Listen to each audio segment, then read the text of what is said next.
Bueno, soy Natalia Balaguer, soy profesora de Fisiología en el INEF de Barcelona y coordinadora del grupo de investigación Sistemas Complejos y Deporte.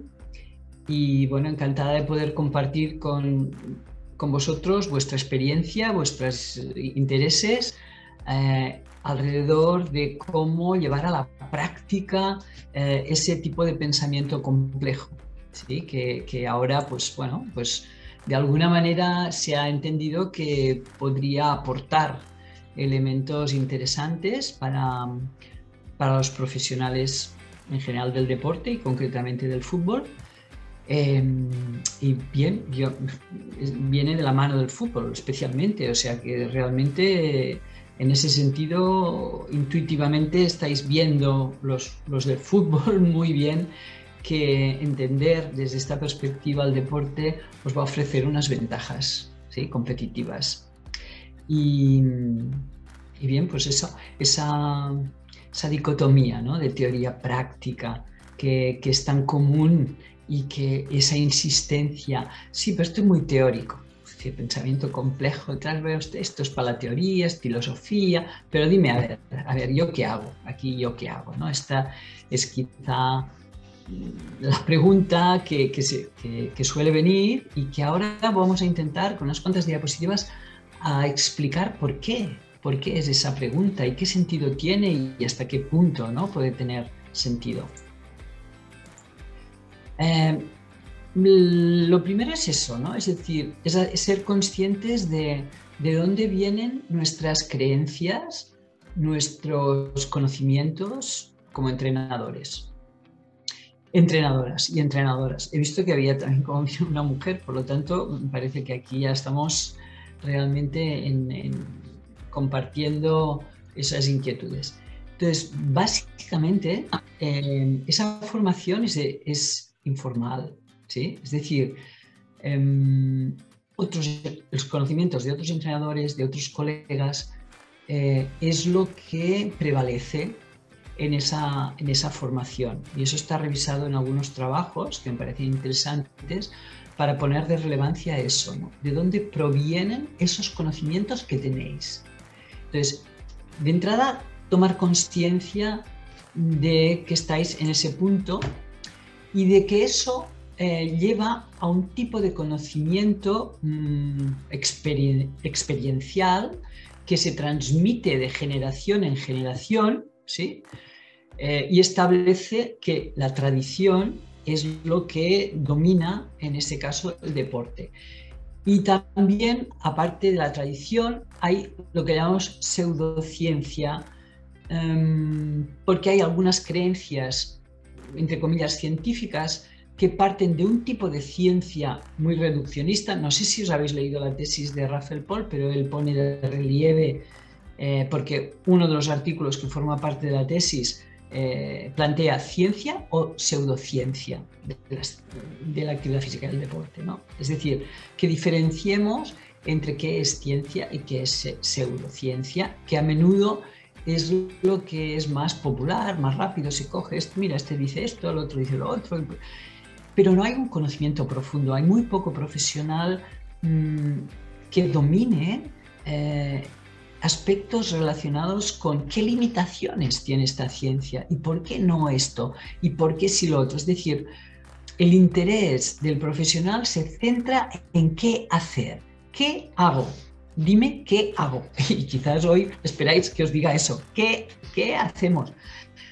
El interés no es tanto en por qué hacemos lo que hacemos. Entonces, eso ocurre por lo que os he comentado, básicamente.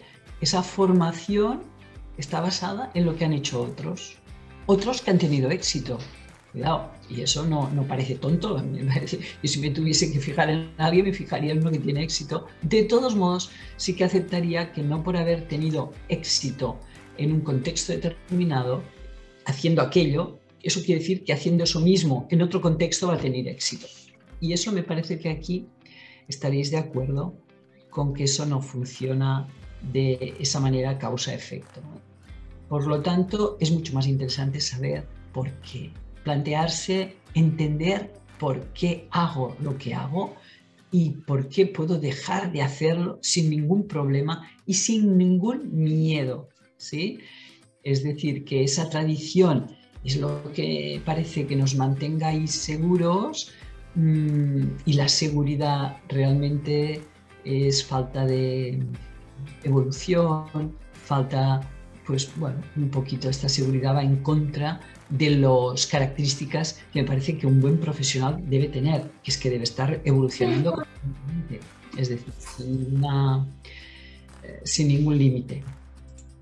Entonces el perfil, por tradición, de entrenadora profesional es un futbolista de élite. Esto se da muchísimo en el fútbol, en otros deportes no tanto, pero se suelen ver, bueno, tiene que ser alguien que ya haya tenido un recorrido como futbolista. Si no, no se entiende que pueda ser entrenador. No puede ser entrenador alguien incluso que no conozca demasiado de fútbol, un buen entrenador. Yo me planteo, ¿por qué no? Pero la tradición realmente es esa. Se valora mucho esa experiencia, el conocimiento experiencial, pero no el conocimiento científico, hasta el momento actual.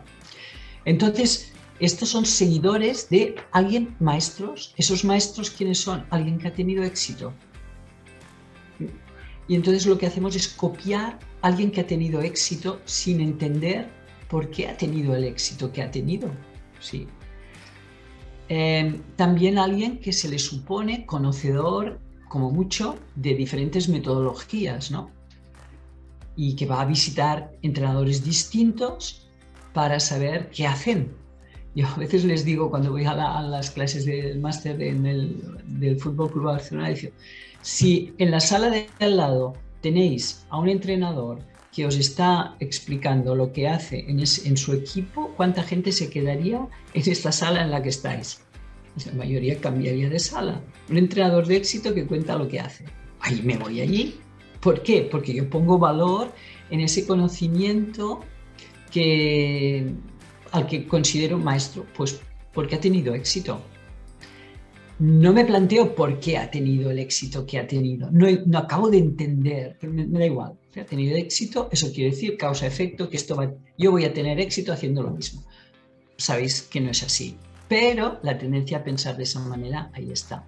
Entonces, pues es alguien con un carisma, obviamente, con autoridad, que sabe dirigir, ese carisma, ¿no? que se precisa, que está basado a veces en un talento natural, pero no tanto en esa seducción que puede generar ese conocimiento, esos criterios, esos saber explicar por qué se hace lo que se hace. No existe ese tipo de tradición, ¿no? Bueno, lo que sea. Entonces, desde esta perspectiva de la complejidad, yo os diría que el perfil sería más bien alguien que es profundamente conocedor del comportamiento humano y social en sus diferentes dimensiones, es decir, no solo motriz, sino emocional, a nivel psicológico, a nivel sociológico, es decir, alguien que entiende ese comportamiento humano y lo entiende desde una perspectiva de sistemas complejos. ¿Por qué? Sencillamente porque somos eso, somos sistemas complejos dinámicos, sistemas complejos adaptativos y sistemas dinámicos. Eso quiere decir que vamos cambiando con el tiempo y por lo tanto eso supone que vamos a intentar ser conocedores de cómo se producen esos cambios, ¿sí? De cómo cambian, de cómo nuestras intervenciones van a producir cambios de forma más eficaz y por qué ese tipo de intervención y no otra. Por supuesto, no se puede entender el comportamiento de los demás sin tener un gran conocimiento del comportamiento de uno mismo. Y a mí me parece que esa profesión de entrenador, entrenadora es fascinante porque reclama de alguien que tiene mucho conocimiento de sí mismo, con lo cual eso le permite hacer acompañamientos a los demás, del tipo que sea. Y también, pues, algo que a veces se olvida porque se centra todo mucho en el futbolista las unidades que forman los equipos más que en el equipo. Esto es un deporte de equipo. Por lo tanto, el entrenador es un miembro del equipo, es un miembro más del equipo que sencillamente hace otras funciones diferentes a la que hace el portero, el defensa. Es decir, esas posiciones, esas funciones que se generan para mejorar la efectividad. Bueno, pues el entrenador es ese observador que puede tener una mirada distinta hacia lo que está ocurriendo y puede nutrir, ¿no?, con estos conocimientos pues el rendimiento de ese equipo. Entonces, importante diferenciar, ¿no?, lo que es teoría, porque a veces se habla también, seguro que veis, la teoría de este entrenador, la teoría del otro, la teoría, bueno, esto no son teorías científicas, o sea, son opiniones, que igual son opiniones de personas pues que tienen mucha experiencia o han tenido éxito deportivo y por lo tanto absolutamente de acuerdo en que es muy interesante escucharlas, pero también contextualizarlas adecuadamente.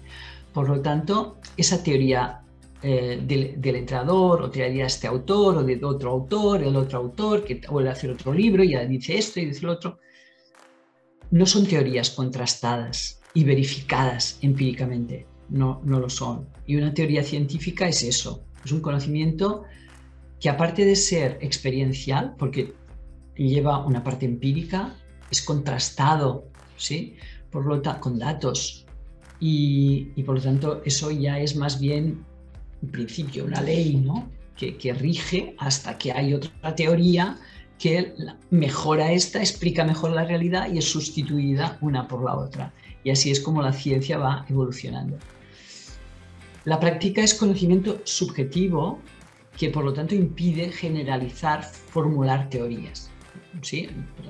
Hablemos, aunque le pongamos la palabra teoría, la teoría de este entrenador o de este otro entrenador no son teorías científicas y las posibilidades que ofrecen esas teorías científicas pues es lo que hemos comentado, verificar empíricamente y ir mejorando esas posibilidades de comprensión mejor de la realidad.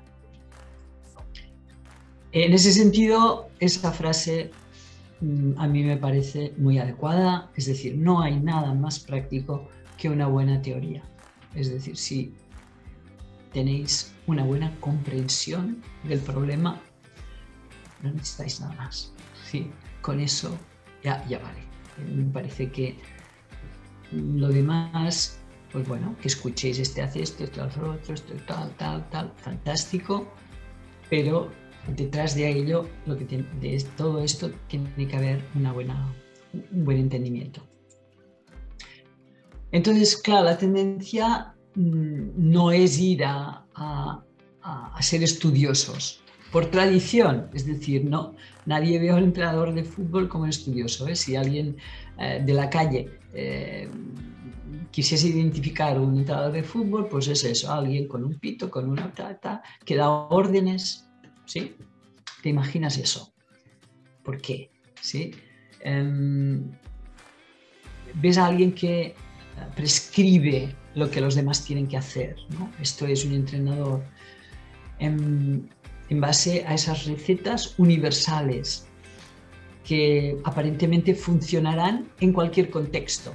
Claro, pero esto está ignorando un principio fundamental y es de que el contexto nos hace a nosotros, ¿no?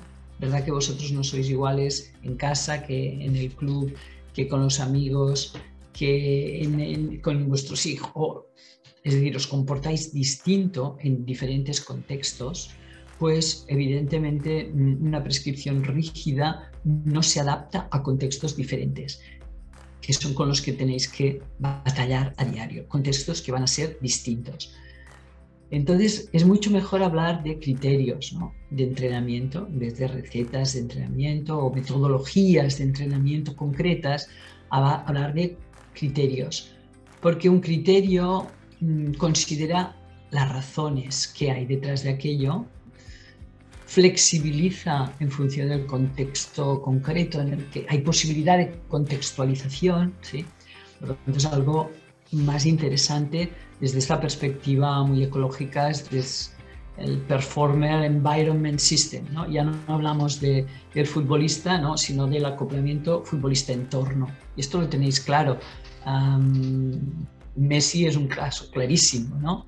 de futbolista que le cambias el contexto, ¿sí? y veis esas diferencias que ocurren con esos cambios de contexto y con todos nosotros. Vosotros como entrenadores, lo que os pasaría en un club no os pasaría en otro y en otro, o en un equipo o en otro tipo de equipo, esto es obvio. Por lo tanto, lo que hay que entender aquí es esos principios generales. Lo que ocurre es que pensar es difícil y copiar es mucho más fácil y rápido. Por lo tanto, el ser humano en general tendemos a lo fácil y rápido, ¿sí? Porque gasta menos energía, hasta que eso se hace poco efectivo. Evidentemente, si es poco efectivo, pues habrá que irlo dejando, porque los aprendizajes no son ni fáciles ni rápidos, ¿sí? Y un cambio de mirada hacia la realidad que nos rodea, como ese cambio de mirada que representa el pensamiento complejo, no es fácil ni rápido, ¿sí? Reclama de una constancia, de una labor, de una comprensión, de hacerlo muy tuyo. Si no, nos quedamos, pues bueno, en la superficie, ¿no? Hablamos de constraints, hablamos de variabilidad, hablamos de esto, pero en el fondo esa comprensión profunda no es eso, ¿sí? No es exactamente esto. Entonces, ¿qué ocurre a menudo, ¿no? Con el pensamiento complejo? Vale, acepto, ¿no?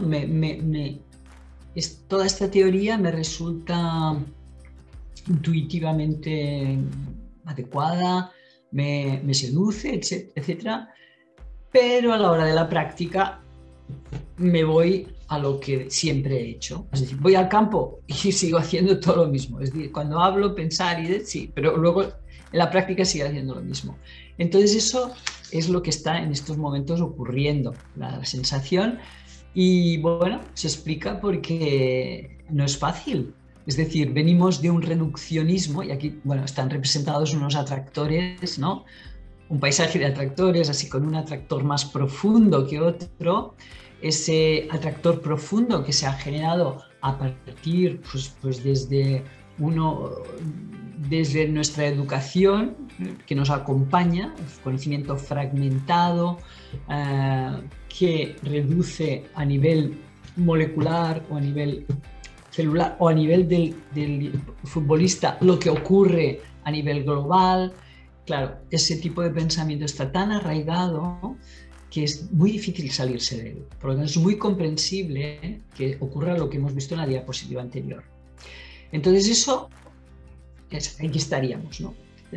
Complejidad sí, pero nos vamos otra vez a hacer más de lo mismo, pues porque cuesta, lo otro cuesta, hay que elaborarlo, hay que pensarlo, hay que hacer lo suyo, hay que empoderarte mucho para romper con lo que se está haciendo y hacer algo distinto. Pero me explicaréis, ¿quiénes son los entrenadores o las entrenadoras de éxito a los que admiráis? ¿Son personas que han copiado a otros? No. Es decir, si algo debe tener un entrenador es ese criterio personal, esa convicción, ese conocimiento, esa capacidad de transmitir con fuerza aquello que entiende bien, cree bien. Y por lo tanto, esa opción de fácil y rápido, bueno, puede funcionaros pues con alguien que no tiene demasiado y durante un tiempo. Pero solo con eso yo diría que... Y luego, bueno, pues si lo trabajas, llega un momento que entiendes esa realidad desde esa otra perspectiva que os puede ayudar a innovar enormemente lo que se está haciendo, enormemente. Separáis entrenamiento y competición como si fuesen dos procesos distintos. Yo entiendo que el equipo está en un proceso adaptativo constante y tanto las sesiones de entrenamiento como la competición provocan adaptaciones, aprendizaje, es decir, va en la línea de lo mismo, ¿sí? Es decir, mi objetivo va a ser ir complejificando más y más a ese equipo, ¿sí? Es decir, tener un equipo más complejo, ¿qué significa en ese sentido?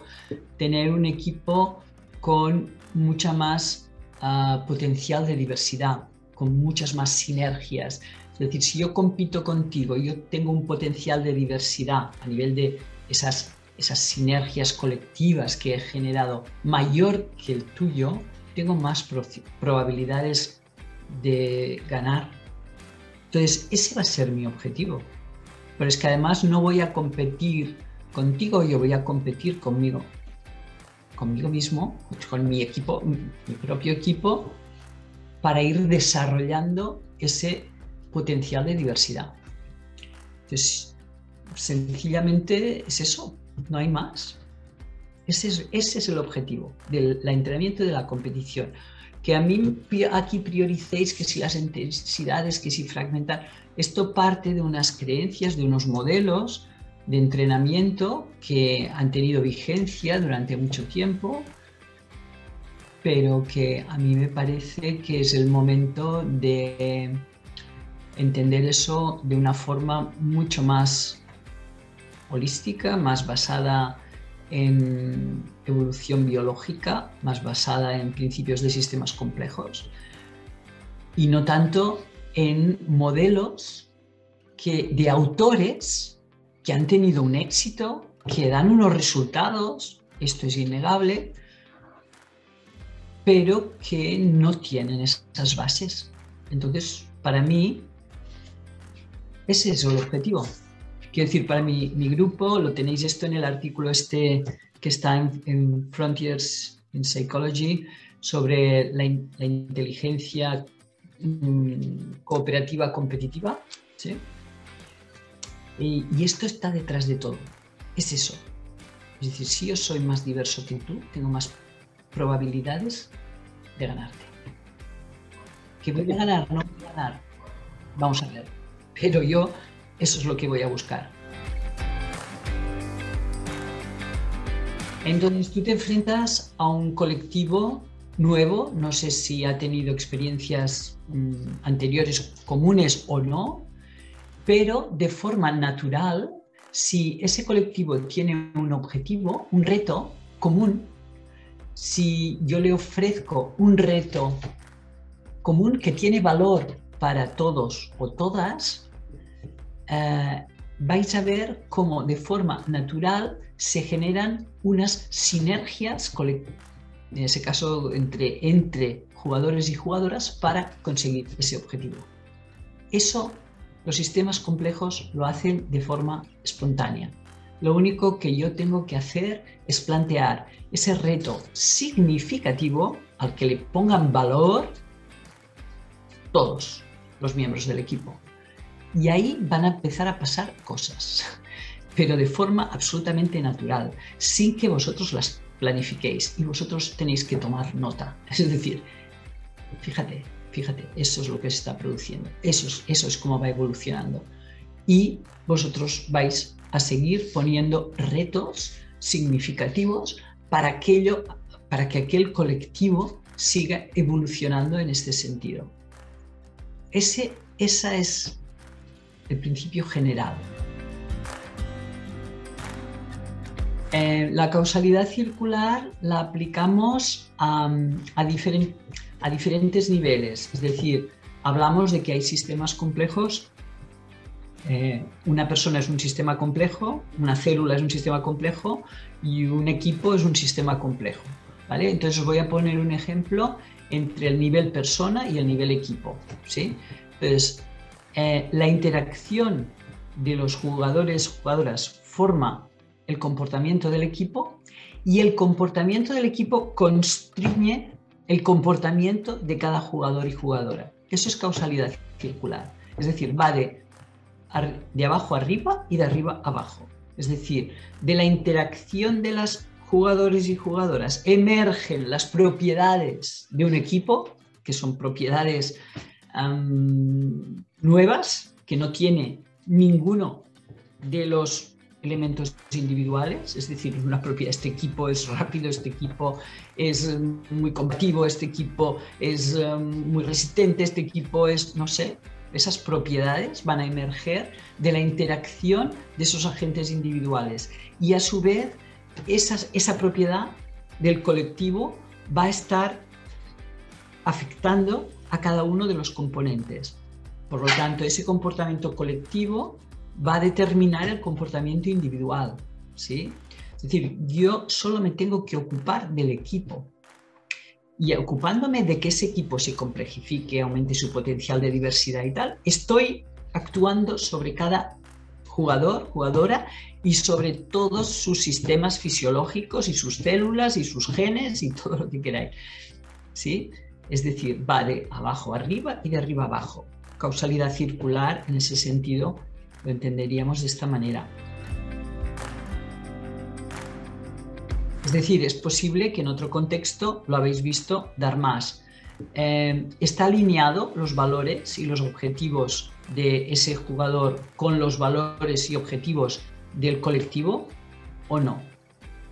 Es decir, si no partimos de disponer de un colectivo que comparta los mismos valores y objetivos, aquí ya tenemos una disonancia para formar equipo y complejificar, etc. Es decir, el primer paso es ese, ¿sí?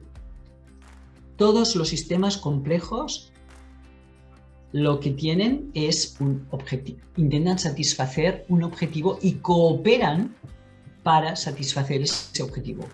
Pero si hay sistemas que no cooperan, entonces ahí no están colaborando y están provocando eso que veis vosotros que no fluye como debe fluir, ¿sí? Por lo tanto, sobre lo primero que hay que actuar es entender qué valores hay detrás de ese individuo concreto, persona concreta, para que no esté cooperando con ese objetivo común, ¿sí? Igual tiene otros objetivos.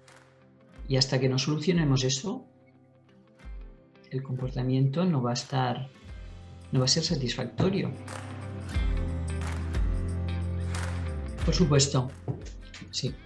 Entonces, claro, la entrenadora tiene que estar muy pendiente, tiene que ser muy sensible a todo lo que se produce a ese nivel.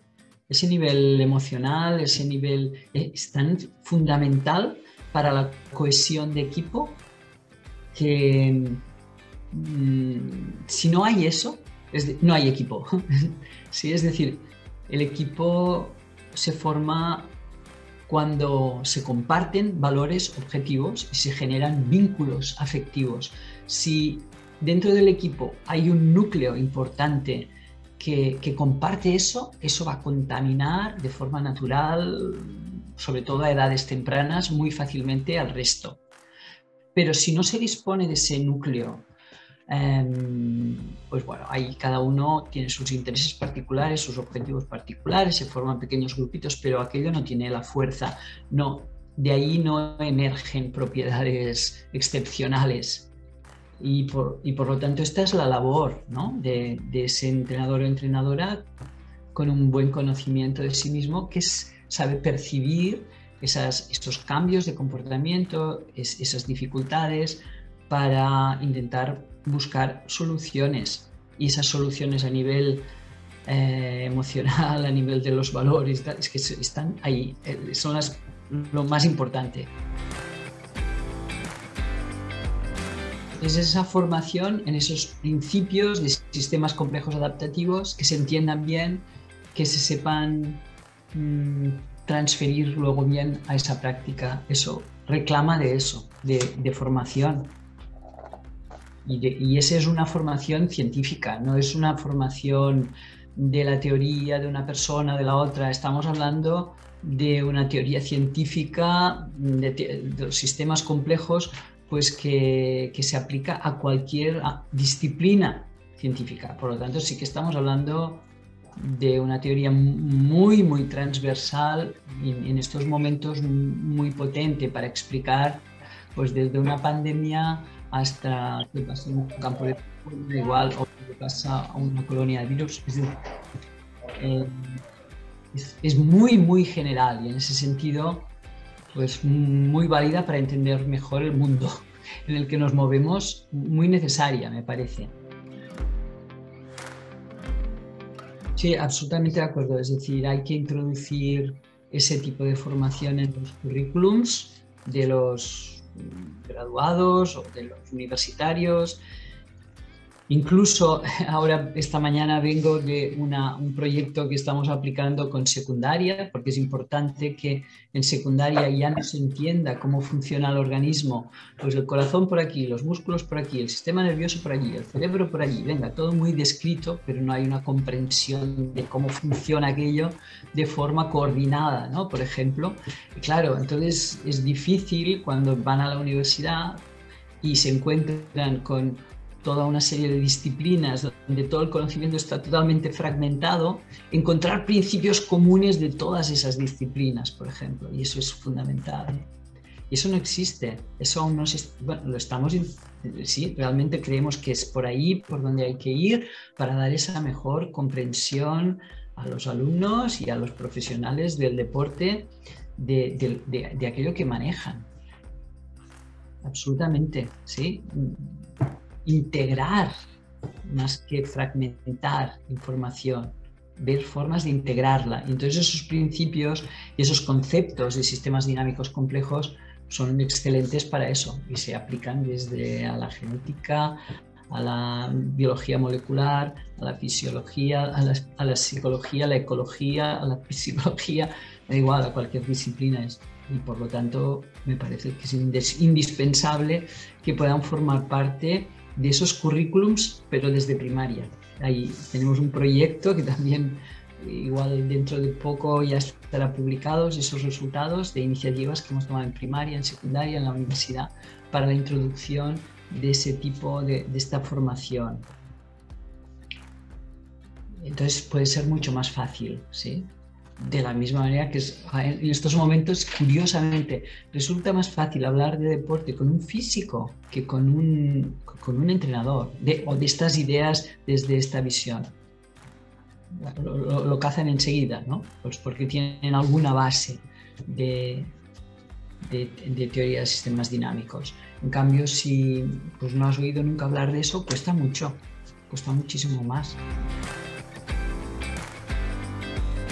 Pues que está ignorado un principio básico que es el de autoorganización.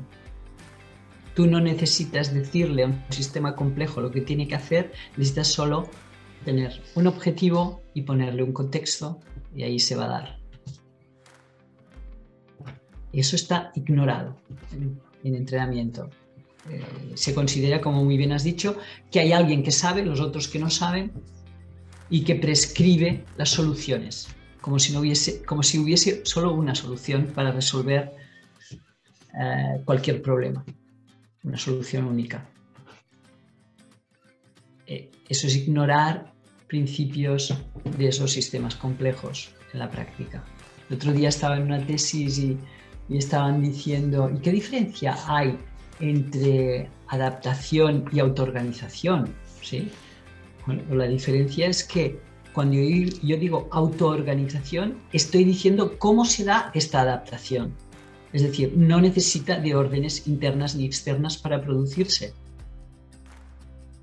Y aquí estoy explicando cómo se produce la adaptación en los sistemas complejos, sea una célula, sea una persona, sea un equipo, sea lo que sea. No necesitamos que nos den las soluciones, no necesitamos manual de instrucciones, nos autoorganizamos. Pues el de codiseñar a nivel de que cuando plantea esos retos significativos para el colectivo, no lo hace prescribiendo soluciones, sino les pone el problema, ¿sí? Aquí me gustaría entrar también en este concepto de tareas representativas, ¿no? La tarea representativa del fútbol. ¿Cuáles son esas tareas? El fútbol no puede ser de otra manera. O sea, ya se ha establecido ¿qué es el fútbol? Es eso. y no está abierto a que puedan haber nuevas soluciones que emerjan en otros colectivos diferentes, ¿no? Por lo tanto, no cerremos eso, porque estamos delante de un sistema que tiene esas propiedades, que está ignorada esa propiedad. Dejemos que explore el sistema, ¿sí? Para encontrar soluciones que igual nos van a sorprender.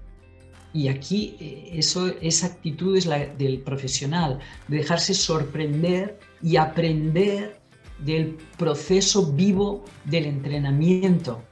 En lugar de estar en su casa y delante de una hoja de papel diseñar un plan de entrenamiento ideal, imaginándose un contexto ideal o el contexto que vio en el partido pasado o algo que ya no se va a producir, por lo tanto irreal, ir al campo de entrenamiento tan vivo como el resto del equipo, de los jugadores, etcétera, y entendiendo muy bien que les va a ir ayudando para que vayan aumentando ese potencial de diversidad de forma constante. Por lo tanto, yo no me voy a estar 10 minutos haciendo un ejercicio cuando a los 5 minutos aquello ya, esa dificultad ha desaparecido. Voy a incorporar una variación para que aquello siga dinámico y aquello siga motivante y aquello sigan practicando con esa intensidad. Y voy a estar pendiente de eso, de lo que está ocurriendo momento a momento hoy, que mañana va a ser otra cosa y otro día va a ser otra. Por lo tanto, nada de esas planificaciones con las que se insiste y que, bueno, que quedan ahí, pues, no sé, ¿para qué sirven? Bueno, y tú sabes muy bien a dónde vas. Es decir, eso sí, dado la entrada sabe muy bien hacia dónde vamos, ¿no?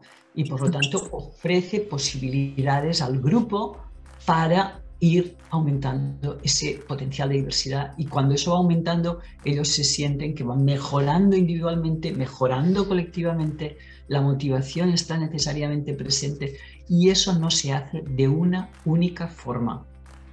Eso hay múltiples formas, incluso las más fragmentadas que queráis, por decir algo, en un momento determinado. ¿Por qué no? ¿Sí? Por lo tanto, aquí abiertos a cualquier tipo de solución que contextualmente es adecuada. Pero hay que estar muy vivo en el entrenamiento para saber qué es contextualmente adecuado y no adecuado, ¿sí? Y tener mucho conocimiento de hacia dónde vas, hacia dónde estás llevando todo aquello. Absolutamente. Es decir, tenemos la tendencia a delegar en monitores externos la información sobre nuestro estado, ¿no? Sobre nuestro estado fisiológico, por ejemplo, nuestro estado de fatiga o estado de emoción. Cuando tenemos unas unidades perceptivas en el organismo que nos están informando de forma constante sobre eso.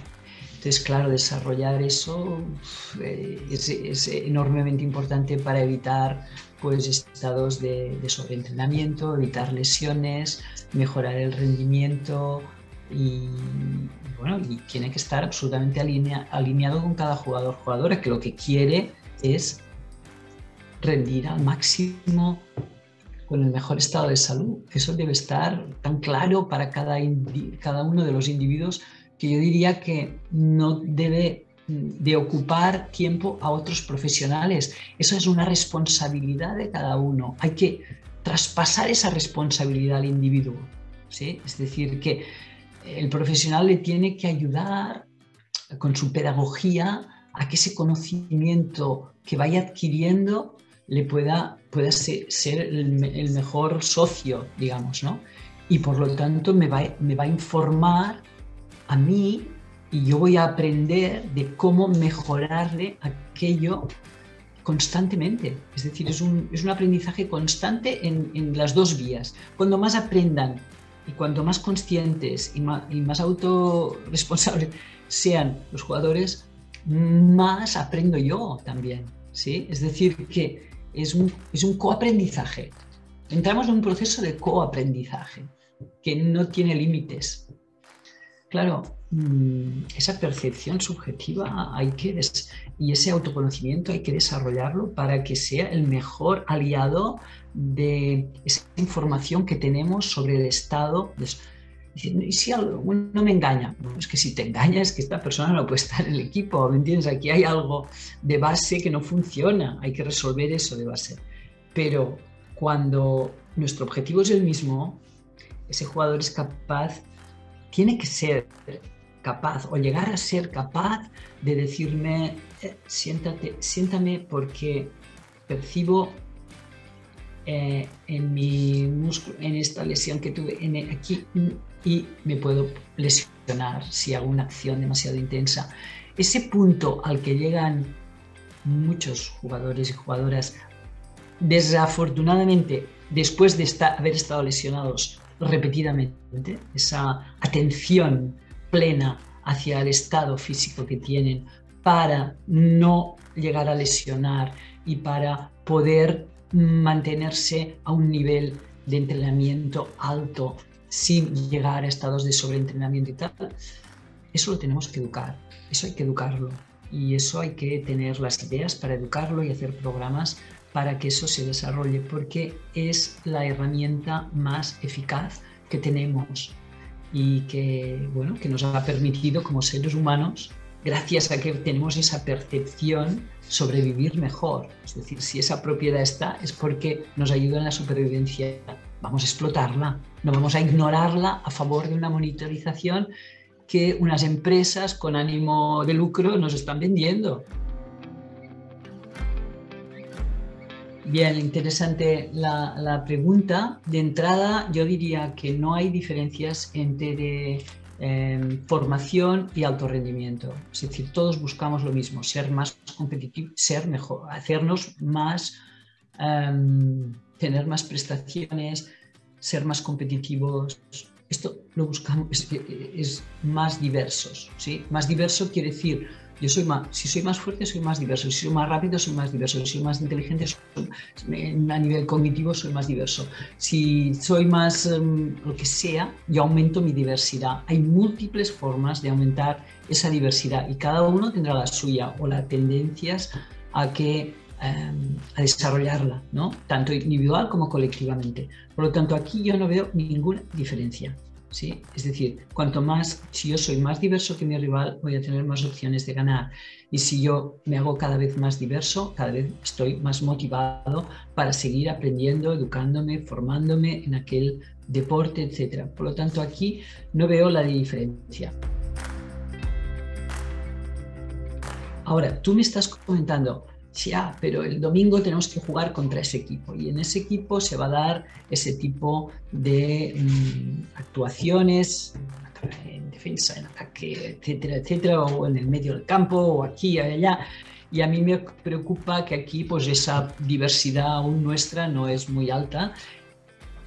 Aquí fíjate en algo, o sea, tú estás dando por supuesto que ese equipo va a hacer lo mismo que hizo cuando tú le analizaste. Con lo cual eso ya es un supuesto que habría que cuestionar, porque yo, si soy entrenador del otro equipo, lo que intentaré hacer es voy a sorprenderte, no voy a hacer más de lo mismo que hice la otra vez para que tú entonces analices y digas, vale, pues este es el punto débil, este es el punto y me ataques por ahí o por ahí. Por lo tanto, normalmente cuando decimos, es que tenemos que preparar el partido el domingo. ¿Bajo qué supuestos estás preparando ese partido?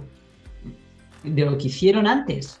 A mí me gustaría tener un equipo al que no le supiesen ver esos patrones tan fijos, muchísimo más flexible, que se comporta de formas mucho más diversas. Es decir, cuando hablamos de diversidad, estamos hablando justamente de esa diversidad de patrones, no de unos patrones que se reproducen y que por lo tanto te hacen cada vez más vulnerable, porque los otros reconocen esos patrones. Entonces, estoy de acuerdo en que como ha habido el modelo de juego, mi modelo de juego es este, ¿no? Y yo fiel a mi modelo de juego. Bueno, pues no sé yo hasta qué punto eso puede seguir dando éxito de forma indefinida, porque tienes que evolucionar, porque los demás se van a adaptar a ese modelo. Y por lo tanto, esa fidelidad a un modelo, a no ser que puedas aumentar mucho la diversidad a partir solo del modelo, no sé, lo debería haber muy claro contextualmente, ¿sí? Pero de entrada me parece que partimos de justamente de eso, ¿no? De esos patrones muy establecidos que hacen vulnerable a un equipo. Si te comportas similar, eres más vulnerable que si te comportas de forma diversa. Entonces, que tengas más potencial de diversidad no quiere decir que tú vayas a usar todo ese potencial en cada competición. Tú vas a usar lo necesario. Y es que además hay un principio de economía en el ser humano que es ese. Tú no vas a gastar más de lo que, y no tienes por qué gastar más energía de la necesaria. Lo que tú dispongas de un gran potencial, es tu potencial, no quiere decir que vayas a aplicar todas esas variaciones cuando lo que tú pretendes, tu objetivo, es ser un poco más diverso que el otro. Por lo tanto, si siendo un poco más diverso le voy a ganar, ¿para qué voy a desplegar ahí? Es decir, esa situación que me planteas no la veo biológicamente plausible. Es decir, esa venga de a no ser que tengas como objetivo la creatividad y salir, pues bueno, a hacer jugadas muy tal, que salgan luego en los vídeos en YouTube y que te hagan... ¿Me entiendes? Que igual hay jugadores que también lo buscan eso. Pero si el objetivo es ganar al otro equipo, pues con lo mínimo voy a hacerlo con lo mínimo, no voy a desplegar ahí tanta variabilidad. Eso no es un comportamiento biológico. Por supuesto que esas instrucciones, por ejemplo, si están los jugadores muy fatigados, ¿no? Dime lo que tengo que hacer, no me hagas que cree en esos momentos, por ejemplo, ¿no? Porque el estado de fatiga hace más difícil esa fluidez de exploración y de encontrar nuevas soluciones. Estoy absolutamente de acuerdo. Por lo tanto, tú tienes que estar dispuesto a, en un momento determinado, dar una instrucción muy clara y en otro momento determinado desaparecer de ahí, porque aquello se va a resolver muchísimo mejor sin tus instrucciones, ¿sí? De forma mucho más fluida, local, por ese conocimiento y esa inteligencia que tiene el equipo y que de reaccionar de forma inmediata que tú con tu instrucción puedes a veces interferir, ¿no? En la que puedes interferir. Por lo tanto, tú lo que tienes es que entender muy bien cuándo sí, cuándo no, ¿sí? ¿Por qué? ¿Por qué esa instrucción y de qué manera, ¿no? Bueno, pues está muy alineado. Quiere decir que ya me parece que estás entendiendo eso cómo gestionarlo. No hay soluciones buenas, malas. Algunas están bien contextualizadas y por tanto son efectivas, o no están bien contextualizadas y por lo tanto tienen menor efectividad. Sí, está bien que hagas esta pregunta porque en el momento actual pues existen, bueno, la tecnología nos produce, bueno, todos vamos ahora pues con esta monitorización que nos permite saber esas cargas y a partir de esas cargas, etcétera, etcétera. Pero claro, esa misma carga un día u otro día en mi organismo tiene un impacto diferente. Por lo tanto, esa información que puede tener un jugador o jugadora bien educados en esa autoconsciencia, en este autoconocimiento, hoy por hoy no puede ser sustituida por ningún sistema de monitorización.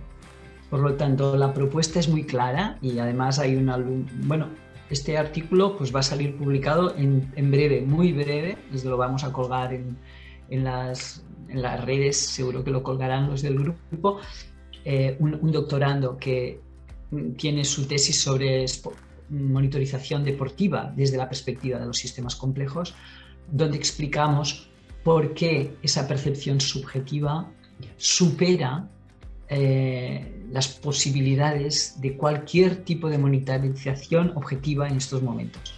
Y es muy probable que siga siendo así, porque tenemos una información de forma constante, ¿sí?, que integra diferentes dimensiones, todas las variables, y puede informar sobre ellas de forma directa. Entonces digo, me hacíais una pregunta y decía, ¿y qué hago con todos estos datos? Pues mira, ignorarlos. ¿Por qué necesitas tantos datos?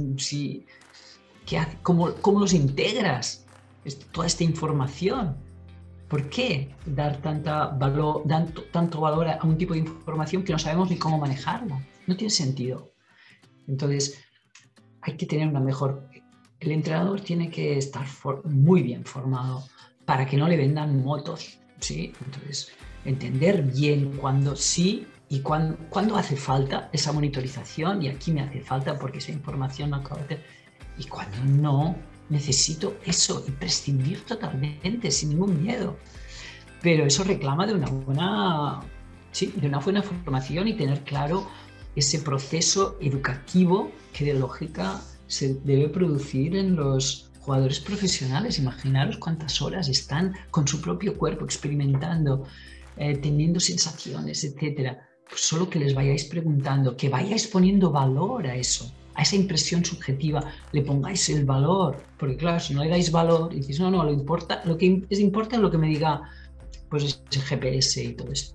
Claro, entonces pues no prestan atención, pero si ponemos valor y atención a eso, vais a ver que, y la responsabilidad para ellos, son los primeros interesados, ¿no? En estar muy sanos para poder rendir mucho. A ver, a mí el entrenamiento diferencial promueve un acoplamiento a instrucción-acción. Y ese no es el tipo de acoplamiento que da autonomía, ni es el tipo de acoplamiento que se da en la competición, que se puede dar en la competición.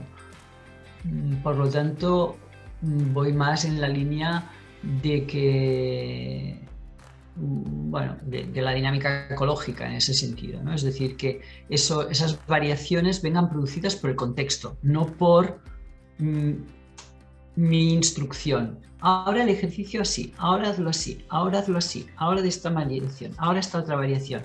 No, durante el juego no es una voz o una instrucción la que plantea los contextos variados, es justamente las acciones de los demás que se van produciendo de forma cambiante muy rápida, y esas variaciones son las que mejoran ese acoplamiento del ciclo percepción-acción, no voz-acción, sino percepción-acción, y que, bueno, a mí me parece que tienen más valor. A ver, claro, el desafío nunca debe ser ni demasiado importante como para que me genere frustración y desgana poder afrontarlo, ni demasiado suave como para que produzca lo mismo, falta de motivación. Es decir, tiene que estar ahí, en el punto justo que me mantiene practicando, me mantiene sin posibilidades de dejar de practicar. Y entonces, esa es un poco el arte que el entrenador pues, puede ir desarrollando para entender bien a su equipo y saber cómo administrar esos nuevos retos, ¿no? Esos nuevos retos que ofrece para que mantengan al equipo practicando. Sí, ahí es donde se van a producir esas propiedades excepcionales, esas sinergias de forma espontánea, sin que necesidad de ninguna instrucción. Es decir, el propio contexto que les ofrecéis, sea un equipo rival o sea una dificultad en un ejercicio, etcétera, etcétera, eso mismo es lo que les va a hacer explorar y encontrar nuevas soluciones que aún vosotros que las descubrís, las descubre cada uno y las descubres tú. Es decir, es algo que está tan vivo que se va a producir allí.